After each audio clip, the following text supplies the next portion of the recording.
Welcome to another very exciting and expository episode of Inside the Movie. Again, it's your favorite Dada girl. Like I always say, I may be wearing dreads, but you are not going to be dreading this episode because guess what? We are talking about another blockbuster. The title is Stuck. Now, let me ask you, have you ever felt stuck somewhere in a mental state where you feel like you can't move on to other people or other things or other places because you suddenly lost someone?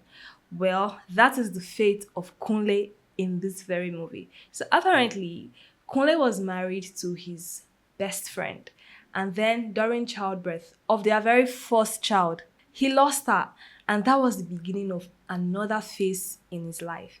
Kunle could not move on. Kunle was simply stuck. So, what do you think happened to Kunle when he met another woman and he fell in love and they started a relationship and they were meant to get married? But guess what? Kunle just kept talking and talking and acting and believing and just living in his past because he couldn't get past his first wife. So this story is about Kunle and Uju and their love life.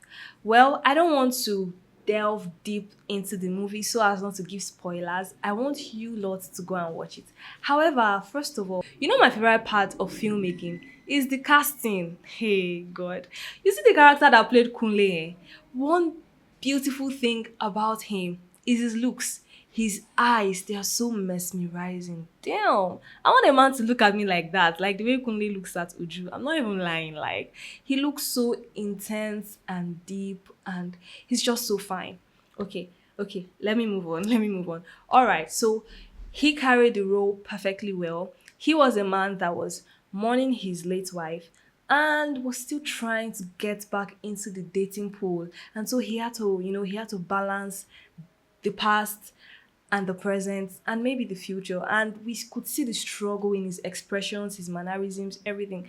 I would say I would give him a 9 over 10, honestly, for his acting. He's amazing.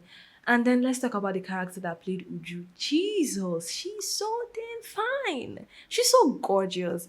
She was the right casting for that role because tell me why a woman is so well spoken and so beautiful at the same time. Uju is someone I would say that is beauty with brains, trust me. And then the chemistry between Uju and Kunle's daughter, that one too was like beautifully directed. I would say kudos to the director for directing that masterpiece because he really brought out the emotions, the right emotions in all of this character.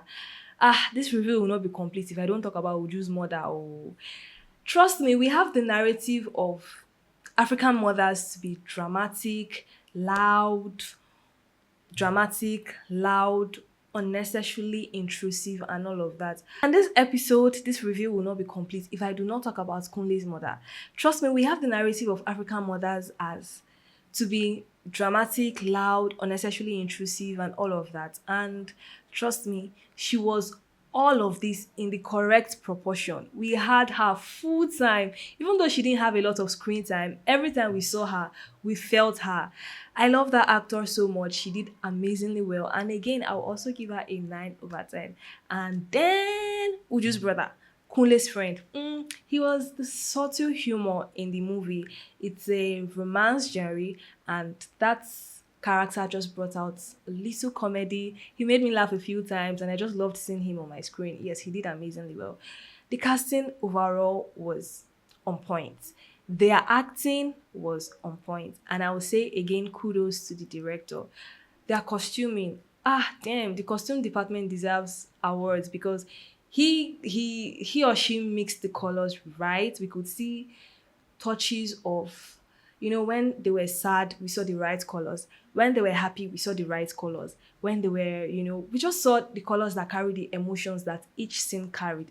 I saw a little bit of intentionality in the costume department. I don't know if it was intentional, but to me it looked intentional.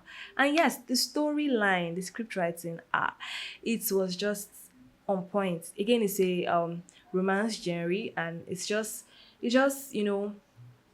gives us like an expository to how people deal with grief and how people move on from their late loved ones. And generally, I'll give the movie an 8.5 Over 10.